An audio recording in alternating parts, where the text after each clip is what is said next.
Snow came down sideways that morning, a fine white static blown off Lake Huron that turned the air over Harbor Mill into a single pale breath.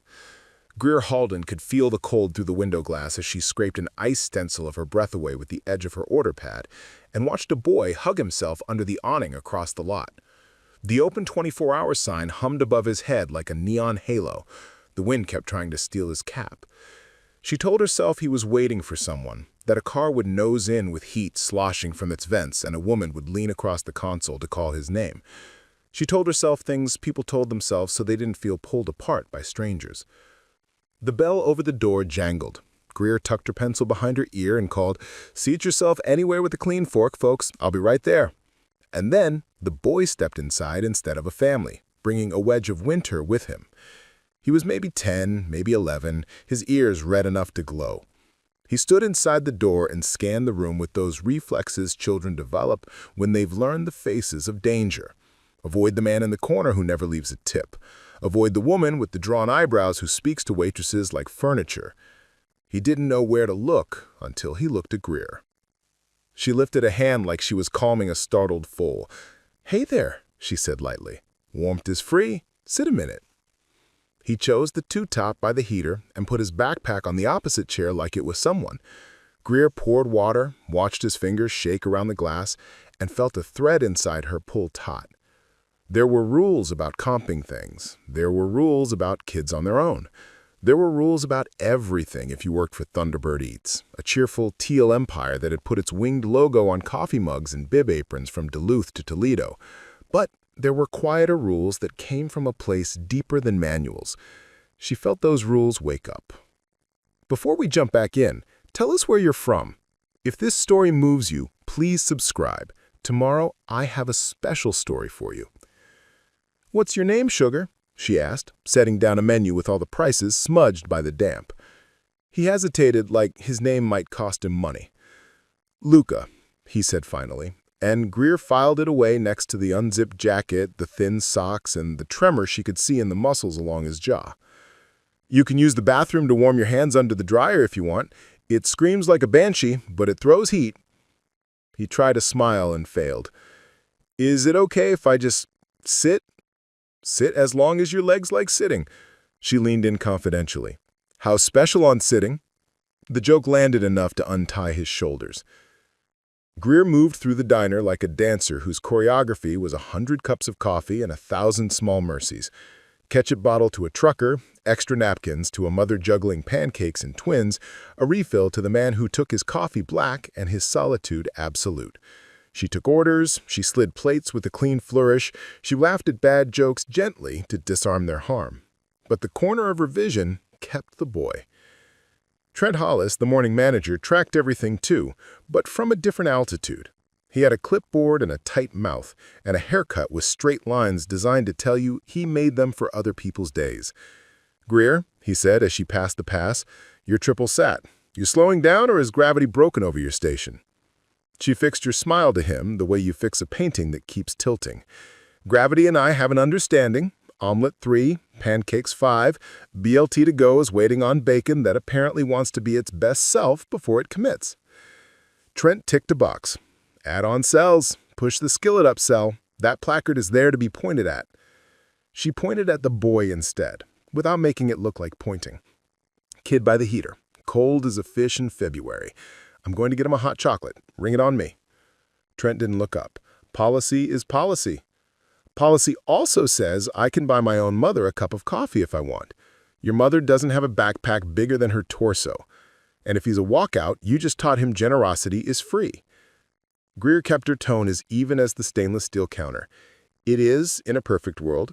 We're not living in one, which is why I'm going to make one cup of hot chocolate behave like the world I wish he had. You comp it, it comes out of your tips. Then I'm down one hot chocolate and up one soul that doesn't feel like a locked freezer."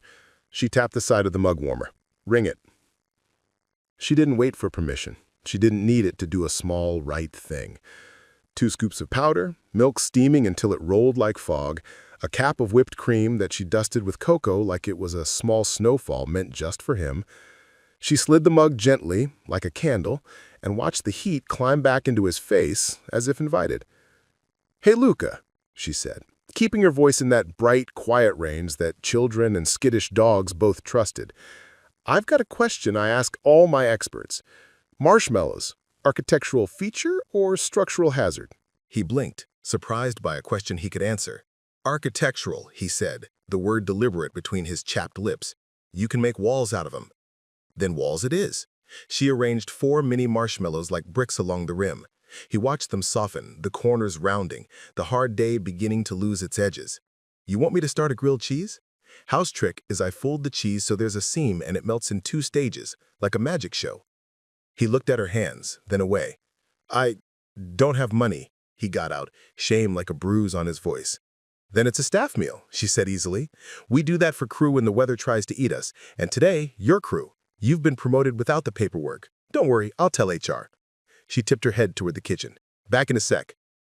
Trent's eyes tracked her like lasers on a target. "You just told him you'd feed him." "I told him the truth."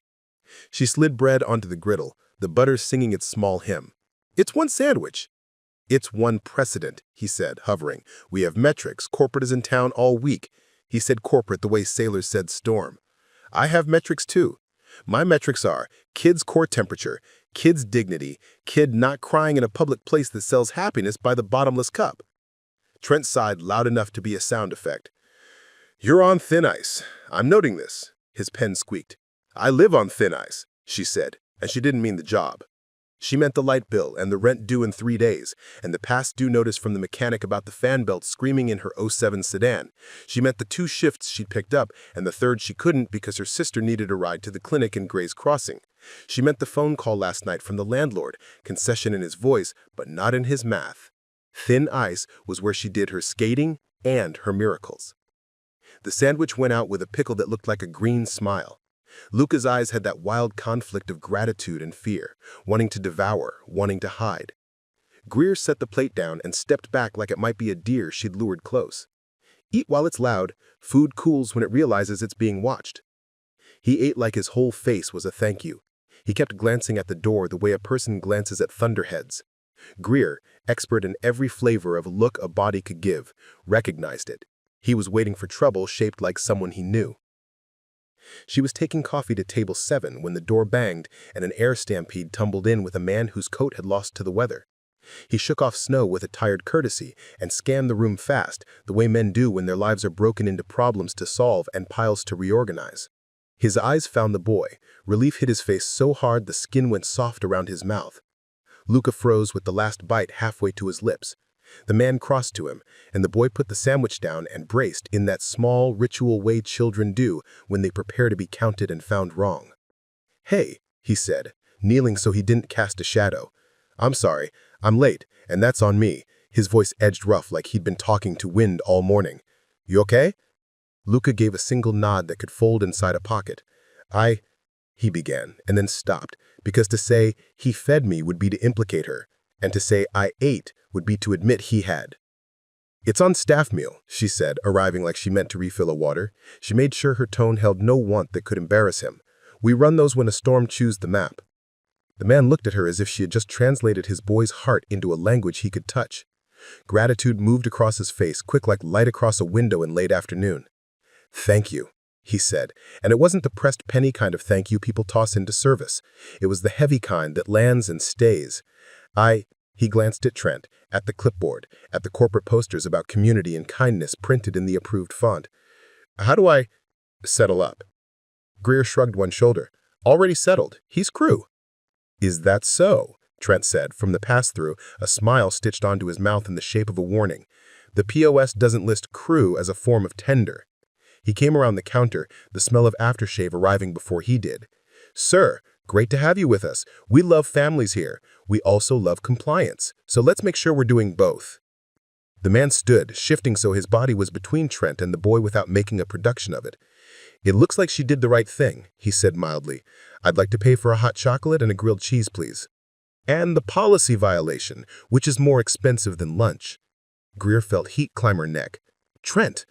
"What? We're all adults. We follow rules. We don't make those rules up on a Tuesday because our feelings got seasonal."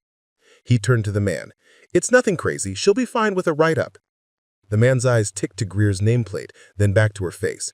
"Greer," he said softly. "Thank you." It landed again like something that mattered. He took out a leather billfold that had seen better salaries and worse days and slid a card across. It was matte black, the kind that made Trent straighten reflexively. Trent's smile sharpened. "Excellent! I'll take this to run it." Greer poured coffee she didn't need to pour, just to hold on to something that wasn't either of their eyes. Her heart was making the small wild percussion it made when the world pressed too close. She had made a decision she would make again and again and again. She had been seen by a man who seemed like he might understand the cost, and yet Trent was a gate with a lock she knew too well. At table 7, the black coffee man who never met anyone's eyes met hers. He tipped his mug in a silent salute. She almost smiled back before remembering that smiles were a currency she had to budget. The lunch rush rolled in a half-hour early because the storm gave everyone the same idea at once. Come in out of it. Boots thumped the mats. Wool gave up its damp sheep smell. Plates began to slide down the line like bright, hot comets. The kitchen got loud with the kitchen's holy trinity: orders, flame, curses. Greer moved faster. She had always been a creature of momentum. Keep the plates moving, keep the conversation warm, keep the manager almost liking you, keep the budget seams from splitting. Each table was a small stage with its own script. The truckers wanted to talk about roads. The old women wanted to talk about the weather, as if speaking it softly made it gentler. The construction crew from the mill wanted to talk to one another, words like nails knocked home. But the boy and his father, if that's what he was, the resemblance wasn't in the face so much as in the way they braced against disappointment, stayed in the corner of her sight like a lighthouse. When they spoke, it had the shape of practice. Are you warm enough? Yes. Do we have time to go to school? I think so. Will the office call?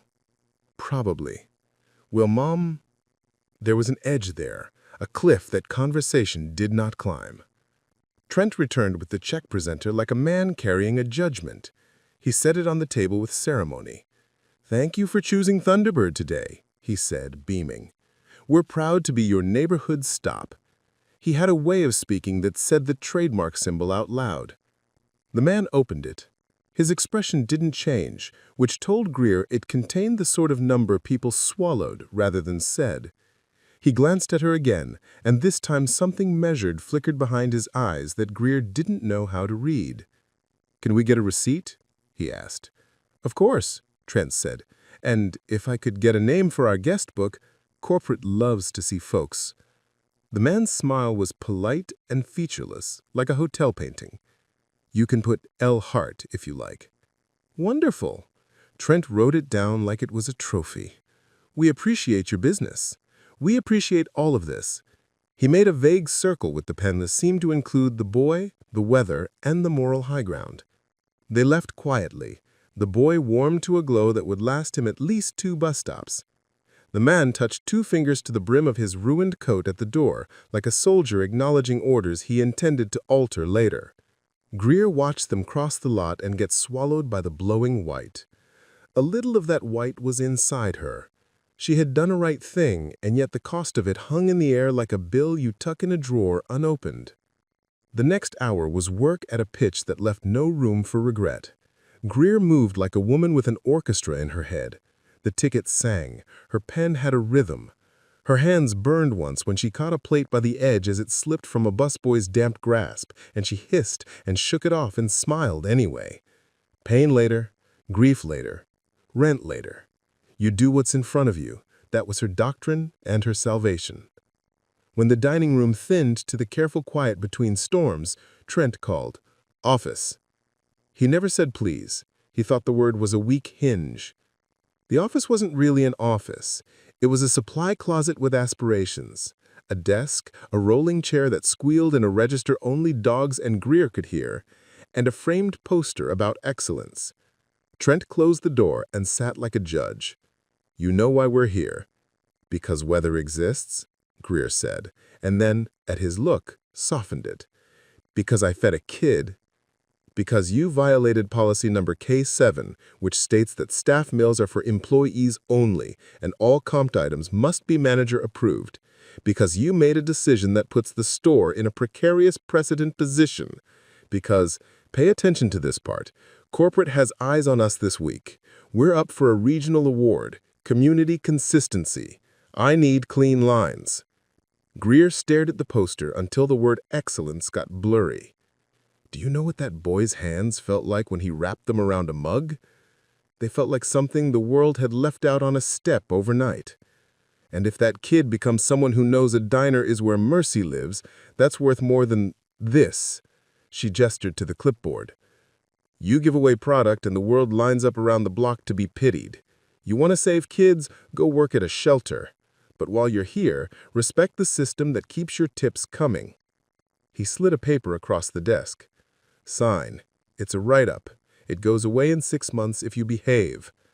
Greer looked at the line where she was supposed to agree she had been wrong. She thought about the boy, and about the way the man had stepped between him and a manager without making it feel like a fight. She thought about rent, and heat, and the fan belt, and the landlord who always called her name twice when he called. Greer, Greer. She took the pen. I can sign your paper, and I can show up for my shift, and I can move plates from stove to table like I was born with a tray in my hand.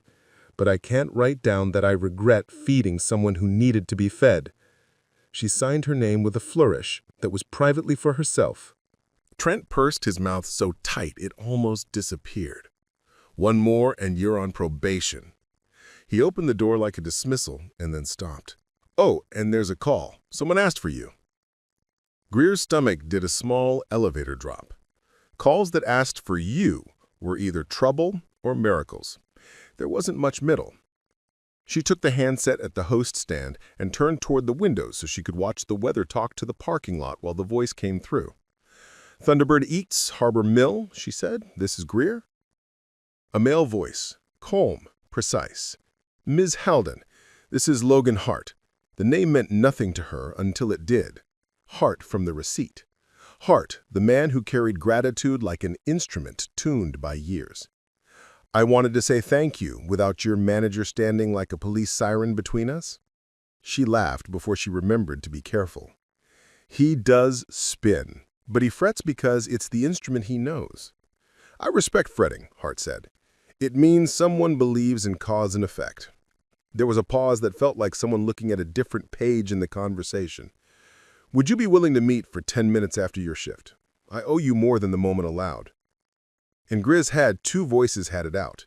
The one that said helpful men sometimes had strings, and the one that said helpful men sometimes just wanted to help.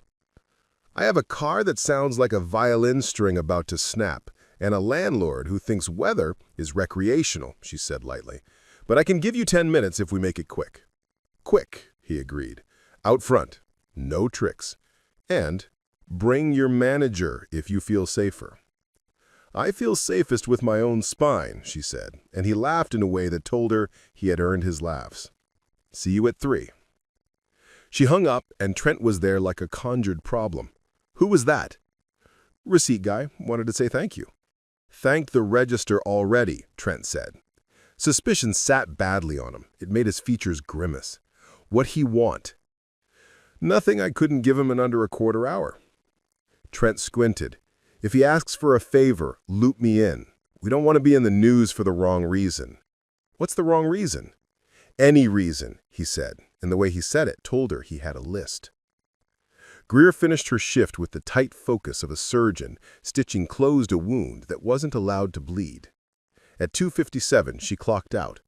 At 3:01, she pushed through the front door into a light that had that post-storm shine. Winter sun ricocheting off every surface like a dare. Logan Hart stood by the newspaper machine, the ruined coat replaced with a wool one that had opinions. He had shaved, but the fatigue around his eyes said he hadn't slept. He smiled when he saw her, and it was a real thing, not the service version. I told myself if you didn't come out, that would be the end of it. Consent matters. Good beginning, Greer said. What's the middle? He held up a to-go cup with steam unscrolling from it. Hot chocolate for you. Architectural marshmallows. She took it and felt something warm go through her that wasn't temperature. You listened. I try to. It was one of my mother's obsessions. He glanced toward the window. I grew up in places like this. I eat in them more than I should now that I can afford to eat in places where no one eats pancakes past noon. Your kindness was necessary." He meant more than the sandwich. Greer studied him. The coat, the card, the posture of a man used to setting down invisible burdens carefully so they didn't break other people's toes. The way he had put his body between the child and an authority without drawing fire. "Is Luca your son?" His face changed very slightly, as if a mask that was not a mask chose a different expression. Family is complicated. He needed a sandwich and someone to treat him like he wasn't an inconvenience. You did that. I'm grateful. "You're welcome," she said carefully, with the softness of it. He exhaled and let the parking lot's quiet fill in the space. "There is a second thing, and I want to ask rather than assume. I'm involved with—" He stopped, recalibrated. "I work with an organization that tries to match resources to emergencies before they become disasters. I wondered if I could ask you 3 questions about this store, about your work, about what it cost to do what you did." "Corporate mystery shopper," she teased to hide the small alarm bell that had started up in her ribs. He smiled. "Not exactly, but I admit that I am invested in what happens when a chain talks about community and then meets it in actual weather. I want to learn where the posters end." Greer looked down at the hot chocolate and the 4-square marshmallow wall, now slumping gracefully. She thought of Arette. She thought of her thin ice. She thought of how often she had wanted an adult who wasn't extracting anything to stand in front of someone smaller and say, "I'm late, I'm sorry, I'm here now." "Ask," she said. "If I don't want to answer, I'll juggle these marshmallows and run." He asked things no inspector would have bothered with. What percentage of your tables know your name? How often do people try to give you their stories in exchange for a discount? Is there a fund for disasters? Yours, theirs. What are you not paid to manage that you manage anyway because you're human? Greer answered in the language she knew. Anecdote. The night the power went out and the generator coughed to life and the whole room clapped. The morning the bus of hockey kids left a pile of nickels like treasure and a thank you card with a penguin on it. The man who tipped in scratch-offs because dignity needed a currency he could hold. The way the dishwasher cried once in the alley behind the grease trap and how she stood with her hand on the cold brick next to him, saying nothing until he could breathe again. "Thank you," Logan said again, and Greer understood that some people used the word like a comma, and some used it like a period at the end of a vowel. "I have more questions, but not today." He glanced toward the glass where Trent had positioned himself in a way that framed concern in a flattering light. "I don't want to get you in trouble with your—" He made a shape in the air with his hand that was half clipboard, half knife. "Friend." "Too late," she said cheerfully. "I live there." He nodded, and the nod said he knew about neighborhoods people lived in by necessity. "Then, I'll do this quickly. If you're willing, I'll call again tomorrow. Same time, 10 minutes. If at any point this feels like intrusion, you hang up. If at any point this feels like a test, it isn't one you have to take." Greer tilted her head. The impulse to say yes bloomed with the same stubborn grace as flowers in the media nobody watered. "Okay," she said. "Tomorrow." They shook hands and his was warm even in the hard air. When he left, she stood with the empty hot chocolate cup in her fingers and let the last curl of steam write something invisible she couldn't read. That evening, a memo arrived in the store inbox from Thunderbird Corporate with the subject line, "Regional Visit, Community Consistency Initiative." Trent printed it, of course he did, and pinned it on the corkboard with the metal pushpins he loved because they made holes that looked like decisions. He read pieces of it out loud, pleased at the cadence of authority. "We are thrilled to announce a leadership tour," he intoned. "We'll be visiting select stores to celebrate our values and observe best practices." Greer tied her apron tighter and bussed a booth and reminded herself that tours were like weather. You prepared, you endured, you cleaned up. She thought of Logan Hart's careful listening eyes and his promise to call. She thought of Luca's hands thawing around a mug. She thought of the way a person could stand in a doorway and decide to be a small climate. The next morning was sky like hammered tin. Salt trucks dragged their chains down Main. Greer parked 2 blocks away in a spot that belonged to no one and everyone, and walked in the kind of cold that made the bones in your cheeks feel new. The bell over the door jangled. She had already rolled silverware at her favorite table by the window when the phone rang. "Thunderbird Eats, Harbor Mill. Greer speaking." "Quick, because I'm about to be very not anonymous." "Meaning?" "Meaning, I thought I had a week, and now I have 20 minutes. Are you working lunch?" "I am." "Then, this is less elegant than I wanted." Another voice in the background, the soft buzz of a crowd that had opinions about clipboards. "Greer, I'm walking into your store with some people, and I want you to know 2 things before I do. 1, what you did yesterday is not a firing offense in any universe I want to live in. 2, if anyone attempts to make it one today, they will be having a separate conversation with me." Silence stretched like a wick. "Who are you?" Greer asked softly because the answer felt like a shape that had been walking in her peripheral vision since the snow began. He made a sound that wasn't quite a laugh, more like someone acknowledging the seam where 2 truths met. "I'm the person who should have bought 10 hot chocolates here years ago and kept forgetting the difference between a poster and a person." He took a breath. "I'm also the person whose name is on most of the leases. Greer, Thunderbird's my family. I'm Logan Hart, CEO." The bell over the door jangled again. Trent appeared in the pass, straightening his tie with a motion that looked rehearsed. Behind him, a small procession entered. 2 assistants with tablets, a PR woman with lipstick that could give orders, and Logan, no longer in a ruined coat, but not in armor either. The boy was not with him. Greer's hand tightened on the pencil until the wood creaked. She had told the truth with a sandwich. Today, the truth was walking in wearing a different coat. "Good morning," Trent sang in his best stage voice, moving toward the guests as if he had always loved them. "Welcome to Harbor Mill, home of the skillet upsell and the clean line policy implementation. We are thrilled to—" Greer's eyes found Logan past Trent's smile, and something like relief crossed his face before he locked in the expression people wear when cameras might be anywhere. Greer stepped forward. There were rules about where waitresses were supposed to stand when important people came. She crossed them like a street. "Morning," she said, her voice steady as a tray. "We've got coffee hot enough to qualify as a liability and a heater that plays favorites with table 3. If you like honesty with your eggs, you picked the right place." Trent's face did a small contortion that said he was rewriting scripts on the fly. The PR woman's smile clicked into position like a well-placed button. "Charming," she said. "We love authenticity." "Me too," she said. "It goes good with butter."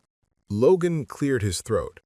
"Ms. Halden," he said gently, "may we—" He gestured toward the corner booth that had seen weddings break and reconciliations begin. 10 minutes, like I promised." Greer nodded and led them. The assistants took notes on the way her apron string was tied, on the way the salt shakers were filled to the shoulders, on the way community looked in winter. Trent hovered so close his aftershave tried to join the meeting.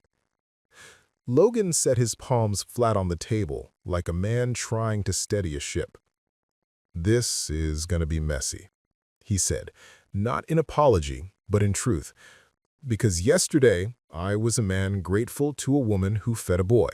And today, I'm also a person with responsibility." His gaze flicked to Trent. "Which includes the responsibility to navigate between policy and the reasons policy exists. Policy exists to keep the procedures from getting feelings," Trent said brightly.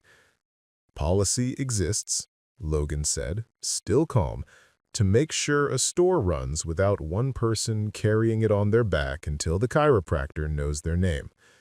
He looked at Greer. "I can't promise this will feel good while it happens. I can promise the end of it will be real." Greer opened her mouth to say something light, because light was how she survived the heavy, and then saw past the glass. A child's silhouette at the bus stop, cap tugged low, backpack in both arms like a raft. Luca, alone. The bus should have come 10 minutes ago.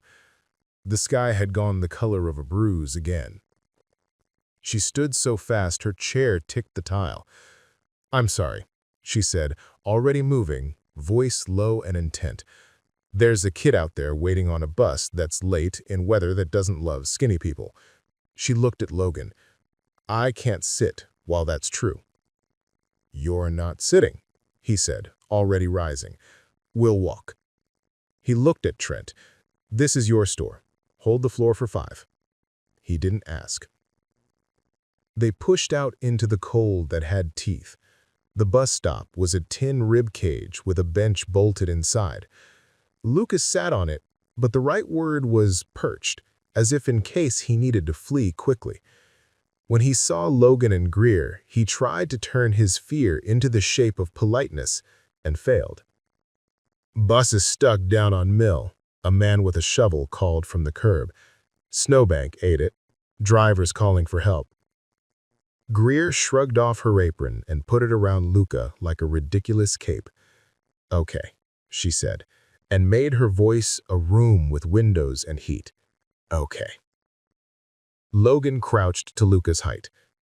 "It's me," he said softly. "It's okay to say what you need." Luca looked between them and made the decision that would be the first page of a different book. "I need somewhere warm," and then added, in a rush that made Greer want to hug the air around him, "I don't want to get you in trouble." "You're my favorite kind of trouble, the kind that gets soup." She held out a hand and felt the cold in his fingers like a story that had gone on too long. When they came back inside with the boy between them, the restaurant did a small, unplanned thing Greer would remember on the kind of night when loneliness gnawed. It shifted to make space.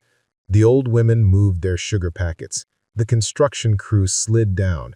The black coffee man looked away so the boy could be seen by fewer eyes while being seen by everyone. Trent, for once, looked uncertain. The PR woman scanned the room like a person searching for an angle and realizing the only angle was human. The assistants hovered with tablets that had begun to feel like the wrong tools for a blizzard. Greer moved to the kitchen window.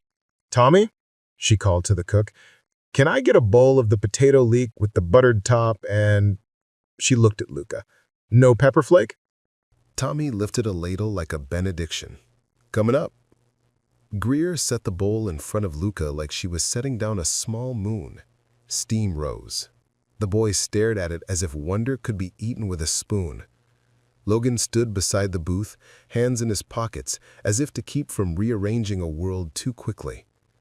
"Greer," he said quietly, and in his voice was both yesterday's thank you and today's confession. "There's a conversation that needs to happen with your manager. It will be public because we are here in public. It will set a precedent because all precedents are secretly born in rooms where someone is cold." He glanced at Luca. "I wanted to do this in the quiet, but maybe the quiet would let it die. So, I'm going to talk now. If I miss the point, tell me." Greer's heart hit its drum. She put her hand on the back of the booth to steady the room and nodded. "Talk." Logan turned. "Mr. Hollis," he said, and Trent jerked like a student caught writing his name in the wrong column. "Yesterday, a member of your staff performed an action that our handbook does not currently describe. She assessed an immediate human need and met it at minimal cost to the store and maximal benefit to our values. She did it without approval, because approval was not physically present. She did it in a storm." Trent's smile twitched. "We celebrate kindness," he said, automatically.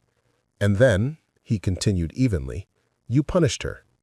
The room's sound tightened, as if the air had put on gloves. The PR woman stepped closer, lipstick at attention. One assistant stopped typing. The other kept going, as if speed might outrun consequence. Trent recovered his training. "We maintain consistency region-wide. Exceptions become habits, habits become losses." "Losses like what?" Logan asked, mild as winter sun. "One sandwich? Or losses like a reputation that says our posters are only posters?"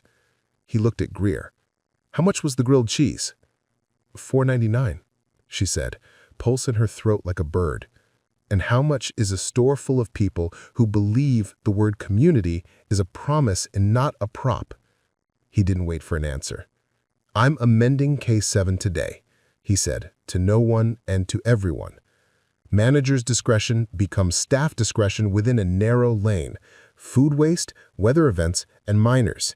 If you have to choose between a perfect policy and a warm child, you will choose the child. We will celebrate you for it. Mr. Hollis, you will rescind the write-up. Trent's face went the gray-white of sidewalk snow. Rescind? Rescind, Logan said, and in the word was a door opening and a small Mercy walking through it. The PR woman was already doing political math in her eyes. This is a wonderful story, she murmured. We'll need releases. Greer felt the room tilting. She thought of becoming content. She thought of the boy. She thought of the cost of being turned into anyone's lesson. Please don't make him a poster, she said, and her voice was not soft. It was steel under velvet. He is not your narrative arc.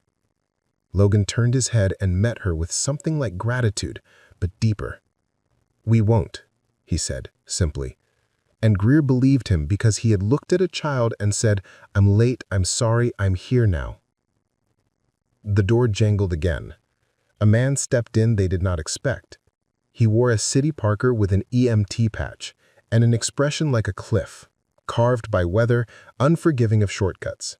He scanned, found Luca, and set his jaw. You, he said to Logan, not bothering with preamble.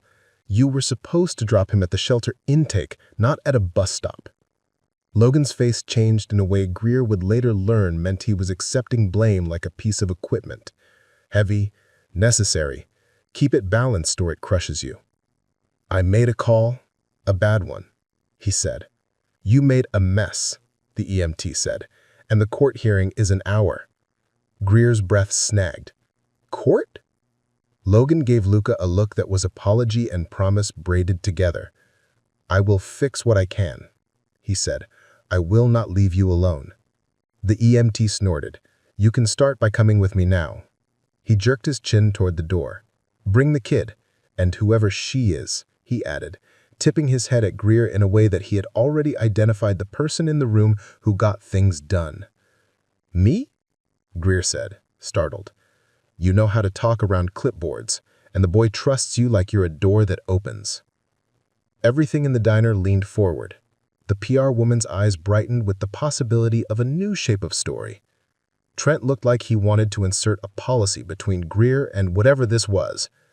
Luca's spoon hovered. Greer looked at Logan. He looked back like a man who had just admitted he wasn't a poster either. Okay, she said, and her voice was the sound a ship makes when it decides to face a wave instead of turning from it. She took a breath. Let me get my coat. She turned, and the lights above the front windows hit a stuttering flicker that was not weather and not accident. A black SUV had pulled up crooked across the handicap spot, doors already opening. A man stepped out in a suit that didn't know this town and a face that did. His gaze scanned, found Logan, and then landed on Luca like a hawk on something small that moved. Mr. Hart, the man said, voice smooth like airport tile. We spoke on the phone.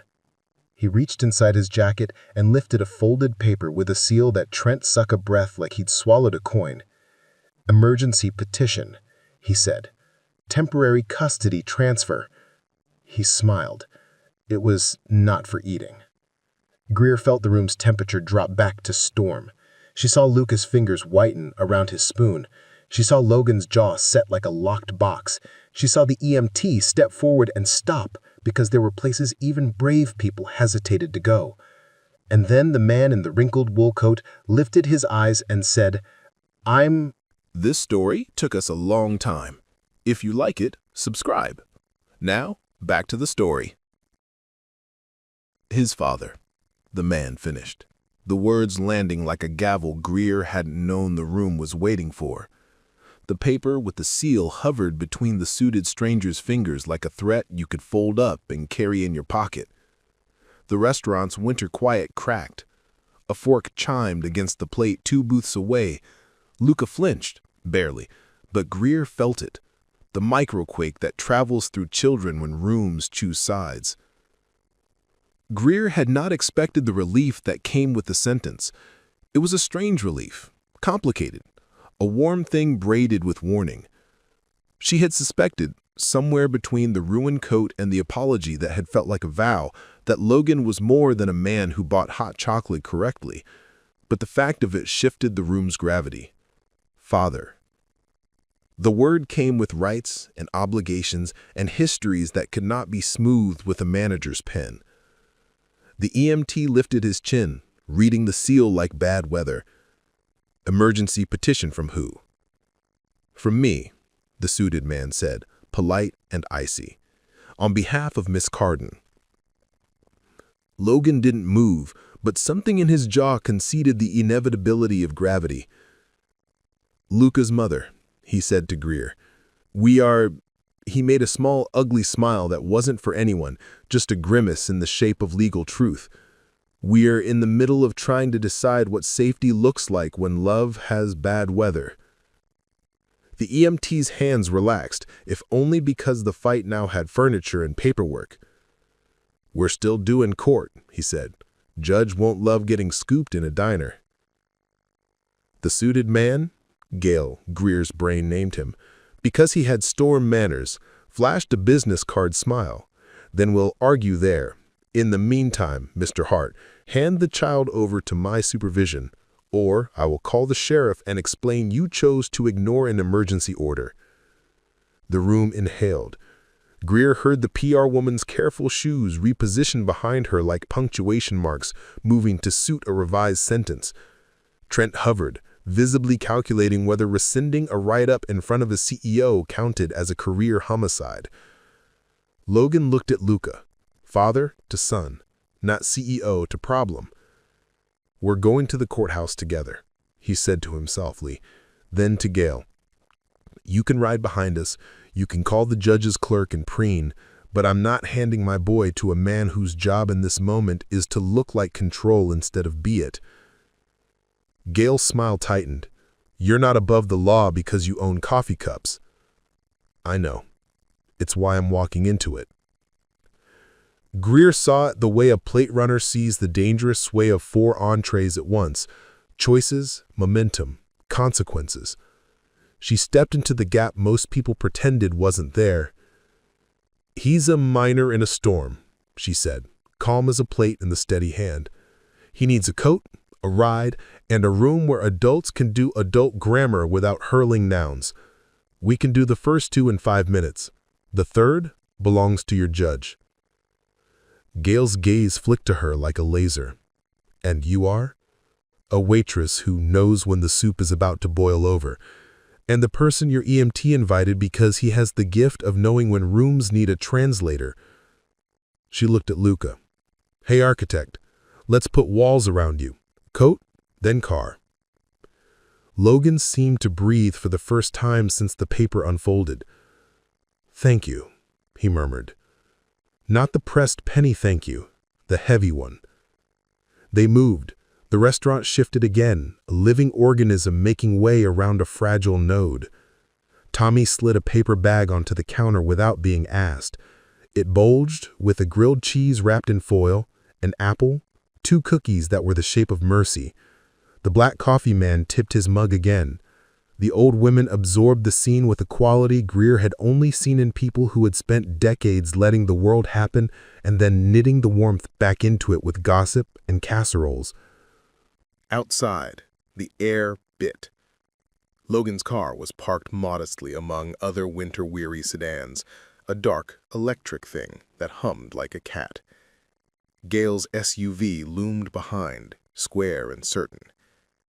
The EMT took the front seat in Gale's car like ballast. Greer helped Luca into the back of Logan's, the seatbelt like a ribbon across his ribs. She slid in beside him without asking permission, because sometimes safety is the social fiction you perform until it's true. Okay? She asked quietly. He nodded. Okay. The word was small and valiant.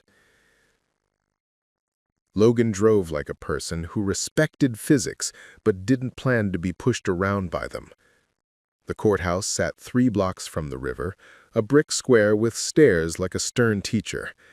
They climbed those stairs, together. Greer, her breath a thread. Luca, small and set. Logan, carrying something that couldn't be seen and shouldn't be borne by one person. Gale, professionally irritated by the existence of variables. The EMT who had the aura of a man who had dragged many things back from many edges. They passed through the metal detector, which beeped like a minor god when Greer forgot about the safety pin she used as a second button on her coat. The deputy waved them through on the strength of the EMT's nod. Courtrooms all smell the same. Paper, wood, winter on coats. This one had a clock that had been wrong for years, and a flag that had seen too many speeches. The judge, a woman with hair the color of iron and eyes like river stones, took the bench with the weariness of someone who spends her days adjudicating other people's storms. Case of Carden and Hart, the clerk read, bored and precise. Emergency petition, placement pending. Gale stood.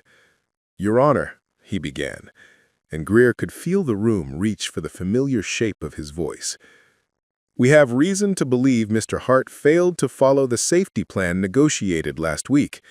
He exposed the child to unsafe transport and abandoned him at a bus stop. Logan rose. Your Honor, he said, careful, because rage is a dog you don't let off leash in rooms like this. I made the wrong call on timing. I did not abandon my son. I was late, I was with him both before and after, and I am with him now. The bus was stuck. When I saw the weather turn again, I took him somewhere warm, a diner. The judge's eyes clicked to Greer as if on an invisible cue. And you are?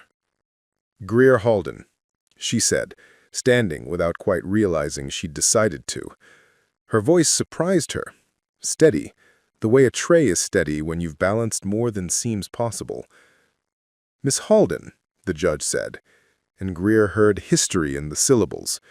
How many women's names had been said in this room as if they were both the problem and the solution. Did Mr. Hart abandon the child? No, ma'am. He left him to get the car in a storm that hates small bones. He came back. He came back fast. When he didn't, I would have marched that kid into the kitchen and sat him on the dry goods bin until the thaw. But I didn't have to. His father returned. Gale made a wheeled motion with his hand, like pushing a cart of righteous indignation forward. Your Honor, the plan said intake at the shelter and transfer to my client's care by noon. It did not say diner. It did not say waitress. The judge tilted her head, and the action called to Greer the image of a raptor deciding whether a mouse was worth the stoop. Many of the plans I signed do not mention reality. It is a flaw I hold against no one and everyone. She looked at Logan. Mr. Hart, why the diner? Because the shelter intake was backed up to the sidewalk and the boy was shaking. Because my car was iced over, and my decisions have been slower than my apologies lately. Because the woman who runs that diner has a way of making heat feel like dignity, and I needed both. The judge's gaze flicked to Luca. How are you, Luca? Luca's mouth opened and closed. He looked at Greer. She gave him a small nod that meant, your voice is a light switch you control. He turned back to the bench. Cold, he said. Then warm. Fair. The judge sat back, thinking. Ms. Carden is not here? Gale's mouth thinned. She is en route. Weather. Of course, the judge murmured, as if weather were always the 13th juror. She shuffled papers that had been photocopied to death. I will not penalize a father for taking a child out of the cold, so long as he then places him where the plan intends. She looked at Logan over the top of her glasses. But, Mr. Hart, plans are the only way strangers like me keep families from dissolving into rhetoric. You will follow them. I will, Logan said, and it sounded less like an oath and more like a blueprint he intended to build. Gale leapt at the opening like a man trained to intercept. Then we request immediate transfer to Miss Cardin's aunt in Bay City pending Friday's review. Denied, the judge said without raising her voice. Weather and distance and the child's present state don't support it. We will maintain the status quo until Friday with one adjustment. Mr. Hart, you will not make single-point transport decisions. You will include a third party. Her eyes slid to Greer, and the oddest expression touched the corner of her mouth, humor accessorized with cynicism. Ms. Halden, how attached are you to your shift schedule? Greer blinked. Deeply, Your Honor, in that it pays rent. Loosely, in that I've ferried more people than plates in this town when storms decide their own scenes. The judge nodded once, decision finding its shoe. Then Ms. Halden will serve as a neutral transport monitor for the next 48 hours. She will sign the log when she sees the boy handed to either party per schedule. She will call my clerk if anything fails to make sense. This is both unconventional and entirely in line with how small towns survive things. Gale sputtered. Your Honor, with respect, we can't outsource compliance to hospitality. We outsource compliance to humanity every day, the judge said. I merely name it. If Miss Cardin objects, she may do so on Friday, when the roads remember how to be roads. She rapped the gavel once, mercifully untheatrical. We stand adjourned. Return here at 4 for the afternoon check-in. Try not to make me regret trusting any of you. The courtroom exhaled. Greer felt her knees again. She looked at Logan, and then at Luca, and then at the ceiling where the water stand above the clock resembled a map of a place that didn't exist. Somehow, she had gotten herself hired by a judge to be a hinge. In the hallway, Gale cornered Logan with a smile like a paper cut. You just deputized a waitress. Do you plan to deputize the cook next? If he ladles soup like that, maybe, Logan said, something like light coming through the cracks of the morning. Go file more paper. I have a boy to keep warm and a company to keep honest. Gale flared his nostrils as if scenting the end of a conversation he couldn't win in this hallway. He stalked away, phone already to his ear. The EMT leaned his shoulder against the wall, watching Greer with a curiosity that wasn't suspicious. You just volunteered to be the adult in the room, he said. I haven't been anything else since I was 9, Greer said, and heard the truth in it like the ring of a glass you hadn't known was crystal. What exactly do I do? Write along, witness, write your name on lines that don't deserve it, and some that do. The EMT's mouth tipped, and carry snacks. Logan ran a hand through his hair, suddenly a man whose coat didn't armor him. Greer, I can't... He stopped, because thanking her again would be like putting more ornaments on a tree already bowed. Will you? I will, she said simply, and then I'll go back to table 3 and bullying through the dinner rush like a saint with a coffee pot. They went to the shelter first, because the plan said they would. The intake worker knew Logan by reputation and Greer by coffee. 2 weeks ago, she had come to the diner in a hat with a pom-pom that bobbed like a buoy and cried quietly into a mug until the world remembered her name. She stamped forms. She looked at Luca and gave him a Hot Wheels car from a drawer that had many small salvations. She said, "Trade me your worry for that. I'll give it back when you ask." They signed logs.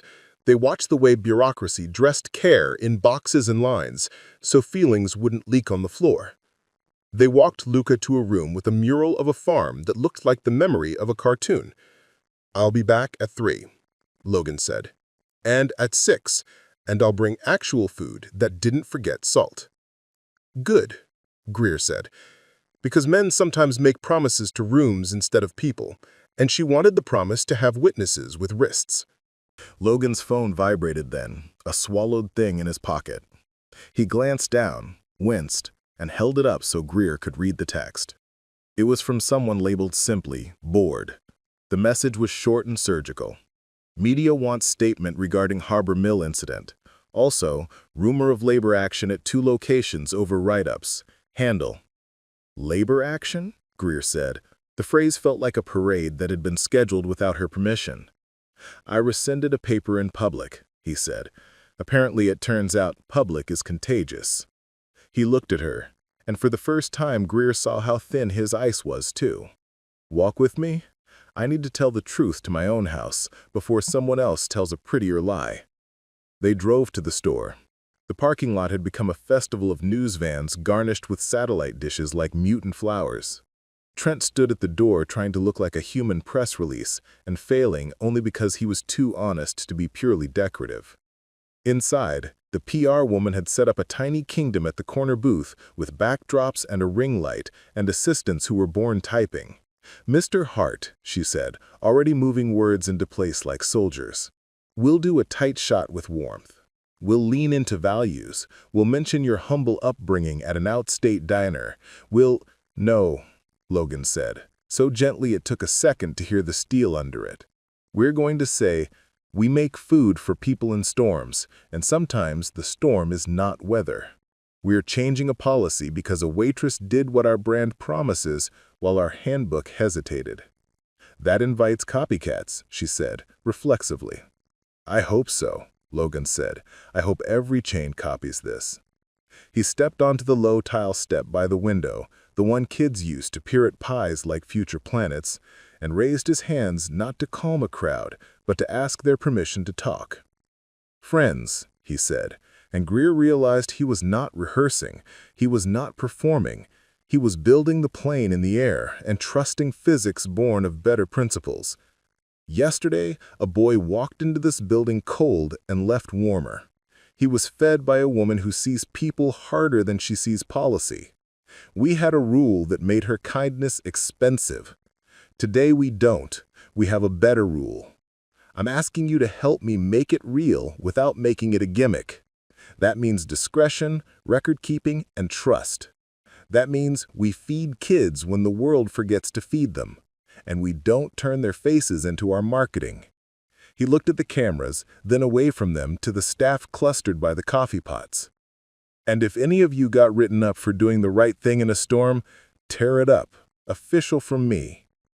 Tommy whooped. The dishwasher cried again, but this time he was not alone by the grease trap. The old women clapped like they were baptizing a baby. Trent's face did something miraculous. It let go. He took the paper from his clipboard and ripped it once, clean, the sound like a curtain opening. Greer felt heat climb her throat for entirely different reasons than embarrassment. She looked at Logan and found him looking back like a person who had just done a thing that scared him and knew he would have to keep doing it until the fear became muscle. Her phone buzzed. A text from the court clerk. Miss Cargan arrived. 4 p.m. still on. Judge asks that you remind parties to breathe. Greer smiled, despite the way her stomach had knotted since the word mother. At 3:50, they were back in the hallway outside the courtroom. Miss Cargan stood with a coat too light for the day and eyes too tired for the year. She was smaller than Greer expected, with hands that fluttered at the wrists like birds deciding whether to land. Her lawyer, not Gale this time, but a woman whose shoes spoke ecclesiastically, whispered. Miss Carden looked up and saw Luca and made a sound that wasn't quite a sob, just the intake of breath a swimmer makes when she reaches the surface. "Hi, Bug," she said. She crouched. Luca stepped into her arms with the relief of a boy who is allowed to love more than one person without charts. Greer stood beside Logan and did not comment on the way his fingers curled into a fist and then uncurled like he was teaching himself grace. The judge called them. The afternoon was a careful kind of surgery. Miss Carden spoke of a year that had fallen apart in slow motion. Logan spoke of the way control can sometimes masquerade as care, how he had tried to fix systems by tightening bolts until he realized some machines aren't fixable. They're people. The judge listened and cut and stitched, and in the end fashioned something that looked like a week. Shared schedule, she said, ticking off days as if nailing shelves to a wall. check-ins, neutral transports. Miss Halden, you will witness exchanges until Friday. If both of you behave like people I would let borrow my car, I will remove her from the equation then." She paused, softened. "And you will not make your child choose in corridors." They agreed. They signed. They breathed. In the hallway again, Miss Carden looked at Greer like a person who recognizes the person who held the ladder while she climbed. "Thank you," she said, small and sincere and exhausted to the bones. "You're welcome," Greer said. "You don't know me anything but the truth if something stops making sense." "It stops making sense all the time," Miss Carden whispered. The fragile joke of a woman building a raft from receipts and hope. "But I will call." Evening came like a bruise fading. Greer rode along for the first exchange, sheltered to Miss Carden's aunt's bungalow that smelled like cinnamon, then back to the diner because dinner rush doesn't negotiate with anyone's crisis. She stood in the parking lot for a second, letting the cold reset her molecules, then went inside and tied on her apron and became again the woman who could carry 4 plates and 3 kindnesses in one hand without spilling. Logan texted near 9, "He's asleep, thank you." She didn't answer, because sometimes gratitude is a seed you plant and ignore and let surprise you when it sprouts on a day you're out of courage. At 10, the last table paid in quarters and stories. Greer wiped the last booth with the satisfaction of a carpenter running a palm over a smooth cut. Trent lingered, sheepish, his aftershave now just a smell rather than a statement. He began, then restarted. "I tore it up because the boss told me to, but I also tore it up because I was wrong." He looked at his shoes, then at her. "For what it's worth. It's worth something. Paper is heavy until it isn't." He nodded, and did a thing that would have startled her yesterday. He took the trash out without being asked. Outside, the world had the hush it gets when snow has decided to forgive everything for a minute. Greer locked up and walked to her car with the bone-deep fatigue of a day that had asked her to be more than one thing, and she had been. Her phone buzzed again, a number she didn't know. She let it go to voicemail. The message came in immediately, a woman's voice, clipped, corporate. "Miss Halden, this is Vivian Prouse, chair of the Thunderbird Board. We need to speak about today's events, urgently." Greer stared at the night as if it might hand her a translation. Board, chair, urgently. She considered not calling back, the way you consider not looking out a window when you know the view is a cliff. She called. Vivian answered on the first ring. "Miss Halden, I'll be brief because I respect the kind of time money can't buy, time after a shift. We've needed a kindness policy for years. Your action and Mr. Hart's announcement made that need non-hypothetical. We are forming a small internal council to write it fast and right, employee-led. I would like you on it, paid, temporary, intensive. You can say no."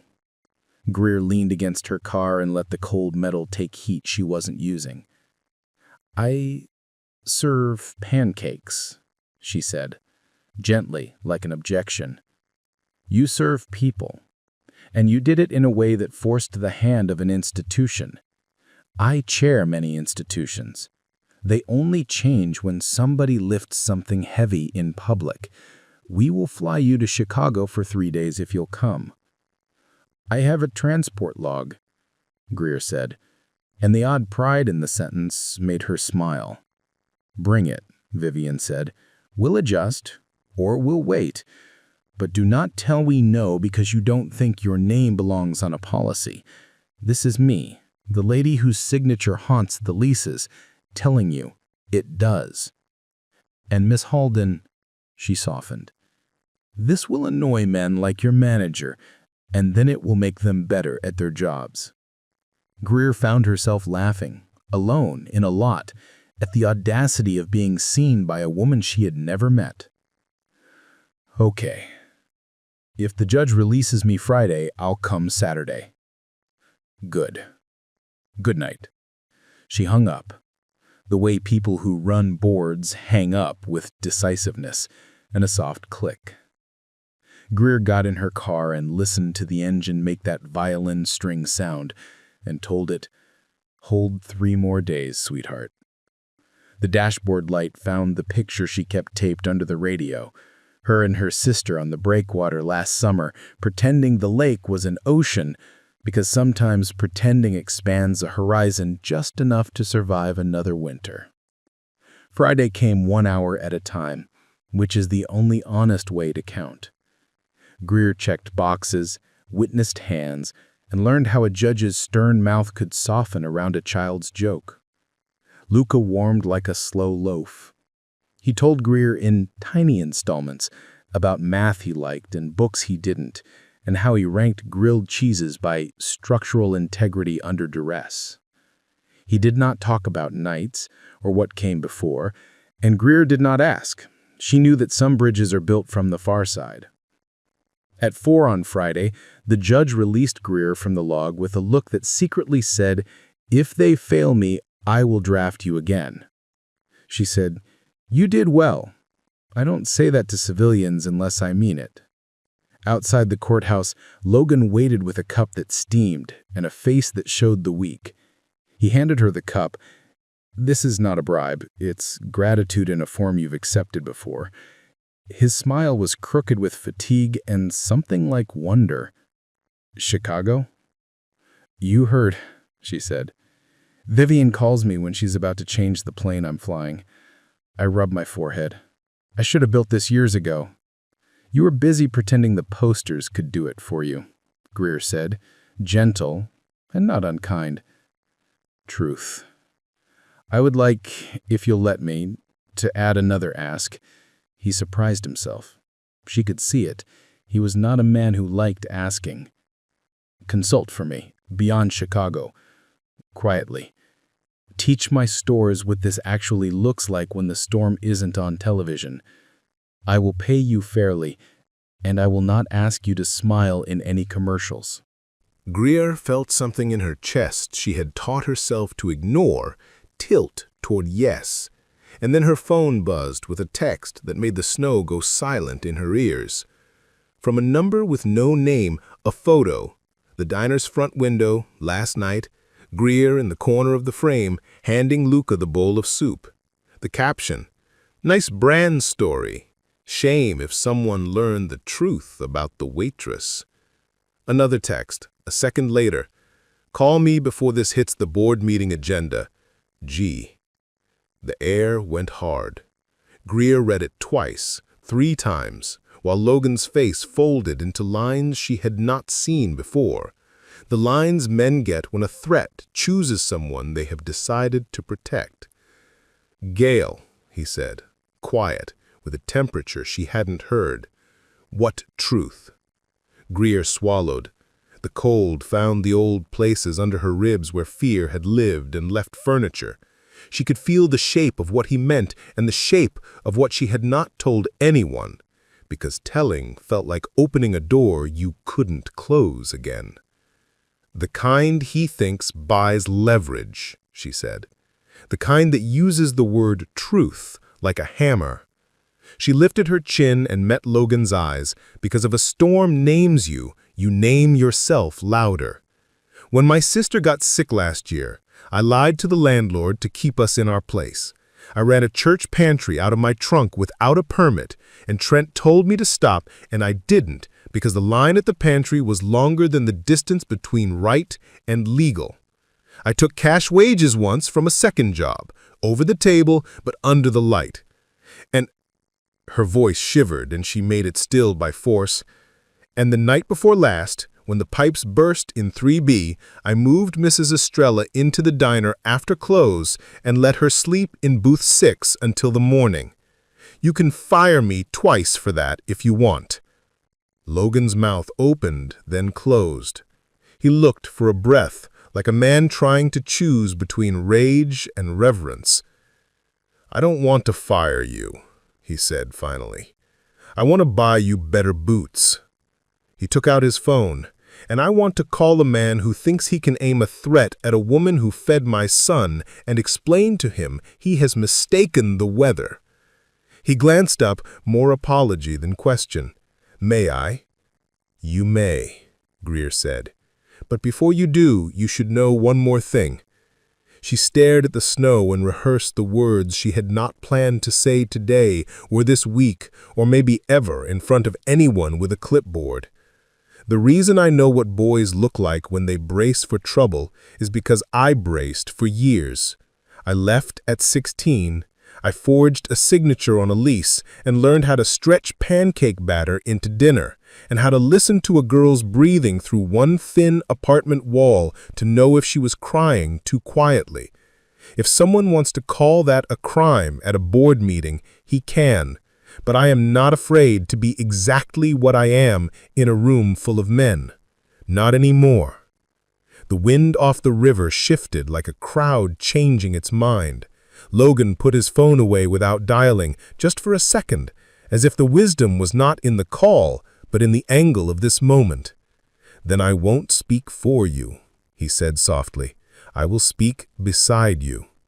He nodded at the phone like a tool he would use later, not a weapon. "We will handle him. First, we will get you to the airport, and we will keep the boy warm." A car horn blipped. The EMT rolled to the curb in the shelter van like he'd been summoned by narrative necessity and municipal schedule. He leaned out the window. "You two planning to stand in the snow and do justice by osmosis, or we make a plan that involves coffee?" Greer laughed. She couldn't help it. "Coffee," she said. "Always coffee." She turned to Logan and saw the light of a future he had not intended to build, but would now be held to by the weather and by women and by a boy who had eaten a sandwich like it was a promise. They started toward the van, and the phone buzzed again, one more time, insistent, the kind of tone people use when they are certain of their power. Gale again, a link this time, a video thumbnail. Greer, apron off, hair down, stepping out the back door of the diner late at night with an elderly woman under her arm and a set of keys in her teeth so she could lock the door. Caption: "Nice brand story. Shame if someone learned the truth about the Waitress." Logan looked at the screen. He looked at Greer. He looked at the sky like a man measuring a ceiling for the weight of a chandelier he was about to hang. "Okay," he said, voice level and not cold at all. "We don't hide. We don't flinch. We tell the truth first and louder." He opened the van door for Greer like a gesture from a world before storms. "But we're going to need to do one more thing before you get on a plane." Greer paused, one foot on the step. "What's that?" He held her gaze the way a steady hand holds a tray through a crowded room. "We're going to feed everyone lined up at your church pantry out of my distribution center tonight." He smiled, small and fierce. "And we're going to invite the cameras that think they have a scandal to aim at something they're not used to filming." Greer's heart tripped in her chest, not fear this time, but the wild, intoxicating panic of a plan that was going to turn into a day. She stood there, mitten in hand, the van's heater blowing the smell of vinyl and resolve. "Do it," she said. "Call Vivian. Call the store. Call Tommy and tell him to make soup until the kettles complain." She climbed into the van, and the door thumped shut with the satisfying finality of a decision made. "Tonight," Logan repeated, phone already to his ear, board chair already answering at the first ring. He flashed Greer a look that said the storm was still the storm, but they had both decided to become weather. Outside, the snow began again, soft but sure, as if the sky were giving them cover. The van pulled away toward the river road, toward a warehouse whose lights would burn long past midnight, toward a line of people who had learned the shape of waiting and were about to learn the shape of being seen. 2 more great stories are next. Don't miss them. Subscribe and turn on notifications.